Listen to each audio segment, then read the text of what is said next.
Yo, yo, yo! Welcome back to the MMA Short Show. As always, your boy, Steven Moustaris. And with UFC 312 coming up this weekend, I got to be honest with you guys. It's the first time since, being a fan of MMA, haven't missed a card since probably 2007, 2008 area. Been a diehard fan, or it's at least a self-proclaimed diehard fan. I have a YouTube channel that talks about the sport. And even this card is probably the first card in UFC history outside of some of these fight nights that are just horrendous, that leave you wondering why you stayed up till 1 a.m. to watch these fights or waking up at 6 a.m. to watch them. You're like, what are we doing? But when it comes to a huge event or a huge pay-per-view event that the UFC's pushing, and it's the first one I haven't been excited for in maybe ever. And this is the problem, man. This is the same issue that I had, and this is the thing we don't talk about very often, but this is a big issue I had when it comes to the NBA and the NFL and the MLB and you name the sport. I'm a diehard fan growing up. Ken Griffey Jr. is one of my biggest heroes ever. Barry Bonds, one of my biggest heroes ever. Kobe Bryant, Kevin Garnett. You can name them all. Emmitt Smith, keep going forever. Eddie George, Michael Vick, all these guys that we have loved over the years. You're a kid. You get to grow up and have these heroes. We all have to have them. They're the whole reason we even get into sports half the time, is watching your childhood hero go on and get a huge win, get a huge dunk, get a huge game winner, do whatever it may be in their respective sport.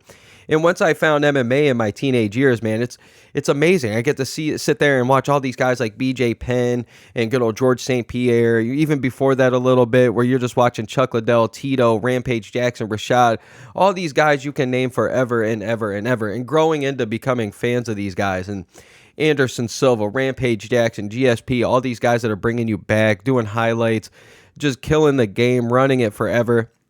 And then you get to, evolve a little bit. You get to actually train a little bit. You get to actually watch the fight a little bit more and more. You got some years under your belt.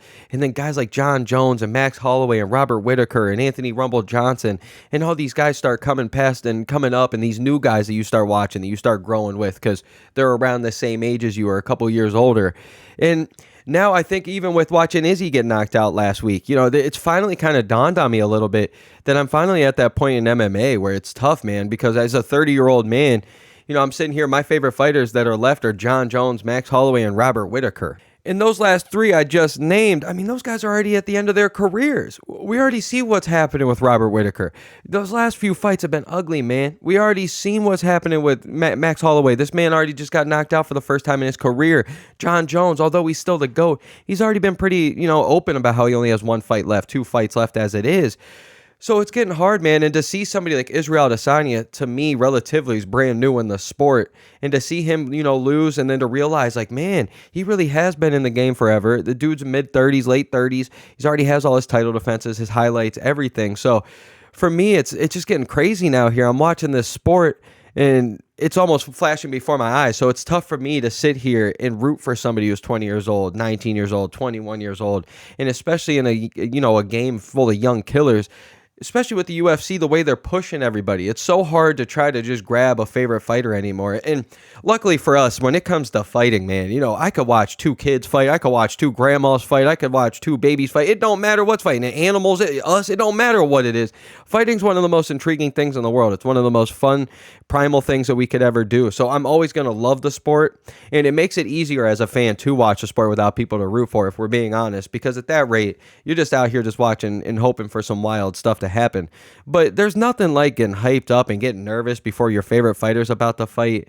And, hopefully I can find more guys or find whatever that are great fighters that I love. But it's getting tough to really look up to these guys when, people like Dustin Poirier and all my favorite guys that are older than me are about to retire, if not retired already. And then now I'm over here looking as the old head rooting on a 20-year-old. Like, it just doesn't feel right, man. It's the whole reason I got out of the NBA and the NFL and MLB. So you guys let me know. Maybe it's just one awkward little fight card. Maybe it's whatever. Maybe it's just me. Who knows? I'm still going to watch the fight this weekend, clearly. I can't wait to see some of them.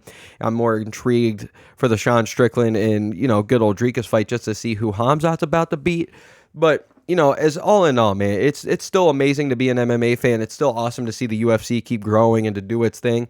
But, man, at the end of the day, it is tough to sit here and watch these sports when you're getting older and your guys are, either retiring or already cut from the UFC, because we already know how hard it is to have a good career. So you guys let me know. As always, your boy, Steven Moustaris. Let's go, baby. Let's go.